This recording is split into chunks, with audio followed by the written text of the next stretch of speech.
નમસ્તે. ચલો દીકરાઓ, આજે આપણે ઋતુઓ વિશે શીખીશું. ઋતુઓ 3 છે. શિયાળો, ઉનાળો, ચોમાસું. શિયાળામાં શું લાગે? બહુ જ ઠંડી લાગે તો આપણે કેવા કપડાં પહેરીએ? કયા કયા કપડાં પહેરો છો તમે બધા?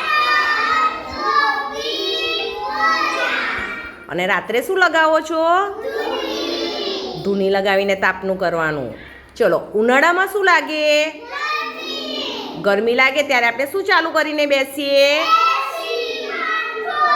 એસી, પંખા. પણ વધારે એસી ને પંખા ચાલુ કરીએ એના કરતાં આપણે વધારે ઝાડ વાવવા જોઈએ તો સરસ ઠંડો ઠંડો પવન આવે, હે ને? ચલો, ઉનાળામાં શું ખાવાનું મન થાય આપણને?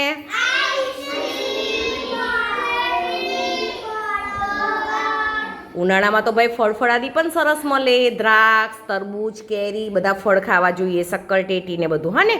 ચલો, ઉનાળામાં કેવા કપડાં પહેરીએ? સુતરાઉના કપડાં પહેરવાના, બરાબર? ચલો, ચોમાસામાં શું પડે? વરસાદમાં નાહવાની મજા આવે છે. તમે બધા નાહો છો? પણ પહેલો વરસાદ પડે ત્યારે જ નાહવાનું, પછી બધા વરસાદમાં નાહવાનું નહીં તો બીમાર પડાય, હા ને?